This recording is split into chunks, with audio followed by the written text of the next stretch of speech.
other day, I was out for my morning walk with my dog, and I met a gentleman, and we got around to talk. And one of his first questions was, "What do I do for a living?" And the moment I said I was in the IT, he got all excited. Turns out his son is about to graduate this year. And as a dad, he was genuinely concerned about what the future held for his son and what career options were out there. I took a pause and began to reflect on his question.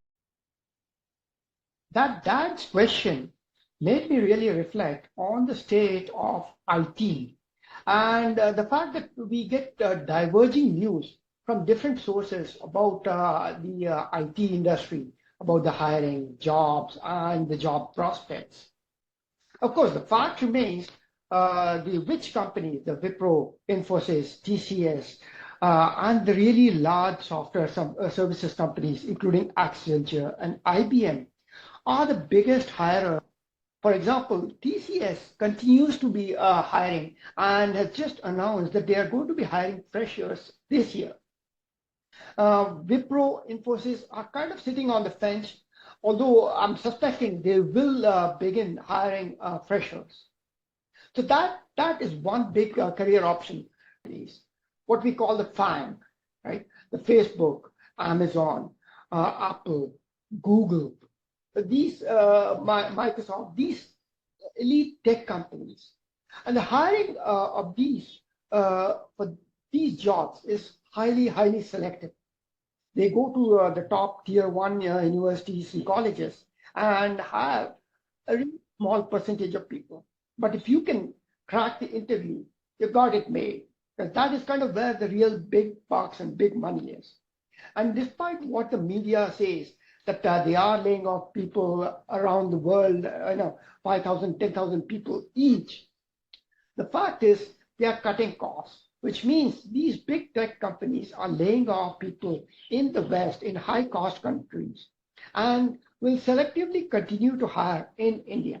So dedicated offshore development centers set up by multinational companies, what we call the Fortune 500 companies, are also selective in hiring.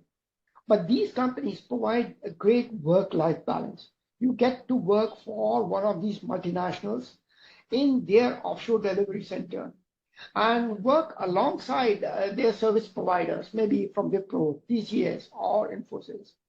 And you get kind of the best of both the worlds. So, and these, again, are very selective in hiring. You got to focus on what they want and find the right fitment.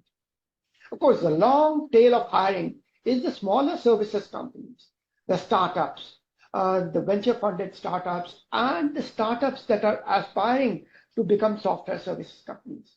They may hire 10, 15, 20 people each because they are going to be pretty small. And most of the hiring is either word of mouth or through job portals. So the key message I left this dad with is the state of the IT industry will continue to be in a flux. It's never going to be stable. The change is going to be the name of the game. What that means is if you are going to be in the industry, be prepared for this change. Whether it's the best of the times or worst of the times, it's the only time that you got. And it is important to get a toehold in the industry. And once you do that, you can take your career where you want. You go places literally, go offshore, on site, go places as the opportunity arises. Some people may aspire for the elusive 1 crore or above package, but which comes at a cost of 70-hour work week, or the others may focus on a work-life balance. It's really up to you where you want to take your career. And this is a message I want to leave you with. And this is a message I gave to that dad.